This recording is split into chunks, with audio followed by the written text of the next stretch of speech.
Pessoal, mais uma vez, ó, eu sentei um pouquinho aqui e saí para caminhar, né?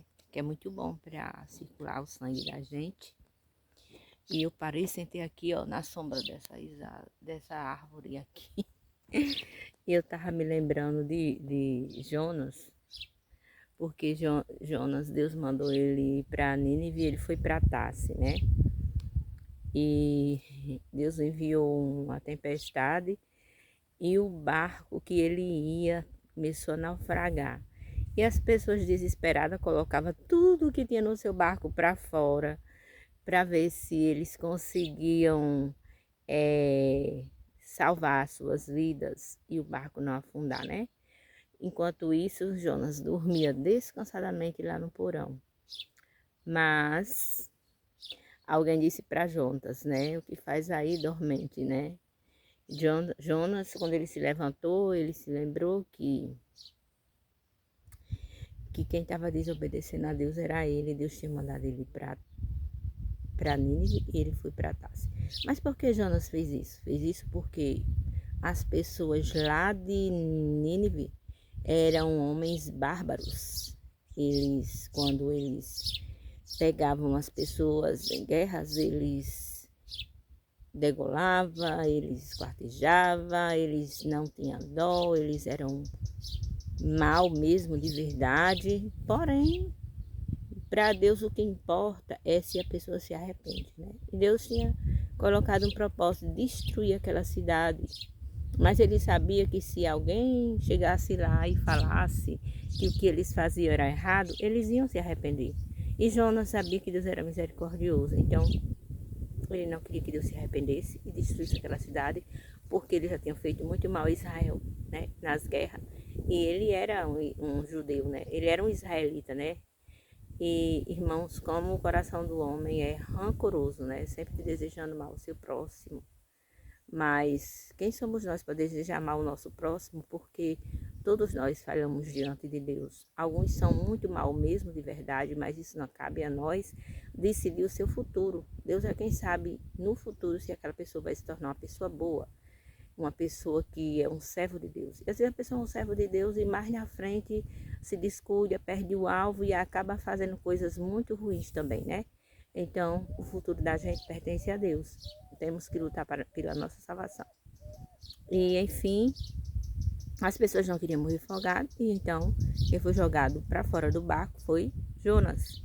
E lá ele foi engolido por um peixe. Deus enviou aquele peixe para que ele não morresse afogado e preservou a vida dele na estranha daquele peixe. E de lá ele orou ao seu Deus, e Deus fez com que o peixe vomitasse ele para fora e ele caiu em terra. E o interessante é que quando ele cai em terra, ele cai com vida. Deus fez da noite para o dia nascer uma planta, né, que dava sombra. E ele achou bom, né, o sol quente e caustigante. E ali Deus fez nascer aquela planta que serviu de sombra para Jonas. E ele ficou ali tranquilo. Mas não era tempo de descanso. Ele tinha que cumprir sua missão. Por isso que Deus ouviu sua voz lá da estranha do peixe. Muitas vezes Deus tem te dado uma sombra e você tem ficado tranquilamente sossegando debaixo da sombra. E aí Deus vai e tira de você. E você fica desesperado, põe culpa no outro, porque isso aconteceu, estava tão legal e agora não tem mais nada. E haja culpa nas pessoas, né? Mas isso aconteceu, sabe por quê? Porque aqui não é o nosso descanso. Tem um versículo na Bíblia que diz que levantai-vos, porque aqui não é o nosso descanso. E Deus tem planos para você fazer, você não precisa ficar descansando na sua casa todas as vezes, caminhando para a casa das suas amigas, conversando às vezes assunto que não é nem legal, porque é bom quando você vai falar sobre Jesus, amanhã vamos visitar fulano e depois vamos fazer uma oração naquela mulher que está necessitando, vamos levar uma palavra para aquela amiga que está enferma para que fazer o convite para ver se ela aceita Jesus e morre com Jesus, para ter uma vida melhor. Mas não, as pessoas se reúnem para fazer picuinhas, entendeu? E olha, Deus tirou o seu descanso para que você vá fazer a obra dele. Você tem uma ordem de fazer a obra de Deus. A obra de Deus não se resume naquilo que você deseja, o que você pensa. Às vezes às vezes não. Então, saiba que Deus tirou seu descanso porque Ele está querendo que você vá até as almas. Dizer que Jesus é vida, que Jesus é amor, que Jesus é perdão, que Jesus tem esperança, que Jesus cura, que Jesus é a solução para os nossos problemas e que Ele tem uma vida eterna no céu principal e que nós precisamos estar preparados para chegar lá. E essa preparação precisa da gente aceitar Jesus e deixar as coisas do mundo para trás. Tudo fica para trás e tudo se fez novo, como é Isaías. Então, quando a gente aceita Jesus, a gente tem mesmo que deixar tudo o que fazia lá no mundo. As vestes mudam, a vaidade tem que mudar. Hoje em dia a vaidade está tomando conta das igrejas como um cupim, quando chega numa casa e destrói ela. Você não precisa ser assim, sua beleza precisa ser espiritual, de dentro para fora. Você precisa pedir a Deus um coração bom, renovado, humilde, amoroso, que perdoa. Muitas pessoas dizem, é muito difícil perdoar. Quando a gente não quer, é difícil, mas se a gente quer, a gente fala com Deus e Deus muda tudo. Então, a sua missão não é essa. Olha, quantas vezes eu peguei meus folhetos e saí em casa, entregando nos bares, tirava a rua todinha só para levar folhetos e falar de Jesus. E você precisa saber que fazer a obra de Deus não se resume só dentro de quatro paredes. Vai mais além. E eu digo a você que ali dentro da casa de Deus é o momento da gente receber o renovo, ouvir a palavra pastoral, porque o pastor, ele tem o cajado consola, exorta quando nós precisamos, e o cajado Deus deu na mão do pastor e não da mão da igreja. Então, o pastor usa o cajado para conduzir o rebanho pelo caminho certo. Não é para perseguir como muitas pessoas pensam. Ah, é porque eu estou sendo tão perseguida, aquela palavra foi muito dura. Não, a palavra é para a gente se lembrar que a gente precisa se voltar para Deus e entrar pelo caminho certo. Agora, a igreja, o dever da igreja é ouvir o que o ministro do Senhor tem para falar e se voltar para fazer as coisas certas. Obras tem bastante aí, as pedras estão clamando, é muita gente morrendo sem salvação.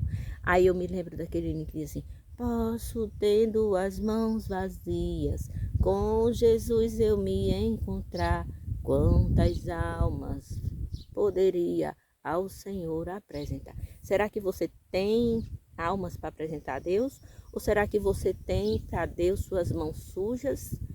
Porque você viu o irmão, estava rancoroso, amargurado e chegou lá, não vai para aquela igreja porque ali é cheio de problemas. Igreja é uma família, ninguém é igual. Às vezes a gente não concorda com muitas coisas porque cada ser humano é um jeito diferente. Você tem apenas que ouvir o pastor e deixar ele resolver. O que é para ele resolver não é para nós resolver. Nós é para escutar o que ele tem para resolver. Você só não pode ouvir quando uma coisa que está sendo pregado está fora da Bíblia, né? Se ele estiver lá ensinando um pecado, fazendo uma coisa errada, aí sim, você não vai ouvir isso, mas a palavra de Deus, ela sara, mesmo que ela seja dura, seja uma palavra dura, segundo a Bíblia, né? Porque muitas pessoas hoje em dia acham difícil andar com a saia longa, acham difícil andar com vestido bem composto, as pessoas acham mais fácil dizer que é crente, mas continuar com as roupas curtas, com as unhas vermelhas ou pretas, com vaidades, e a Bíblia, e Jesus disse: sede sempre como as pombas. As pombas são bonitas, mas não usam nada. E Jesus disse que ela era mais bonita do que as riquezas de Salomão. Então é isso aí, meus amados, minhas amadas. A palavra que eu tenho para deixar, vai nessa tua força e não vai na força dos outros, daqueles que nem querem ir para o céu e querem tirar você do alvo, que é Jesus. Então, tem um versículo na Bíblia que diz que a religião mais pura que tem é você pregar para as viúvas, para os órfãos, entendeu? As pessoas estão nos esperando para ouvir uma palavra de conforto de ânimo. Não você chegar e dizer: ah, não vai para ali porque ali tem esse problema, fica em casa porque ali é chato, e começa a mentir até, né? mente tanto que as pessoas ficam desanimadas, tristes e com raiva e às vezes até com ódio do seu líder, das suas líderes que estão ali fazendo a obra junto com vocês. Aceite. Se a palavra for dura, aceite, porque Deus vai te recompensar e não deixe o caminho do céu.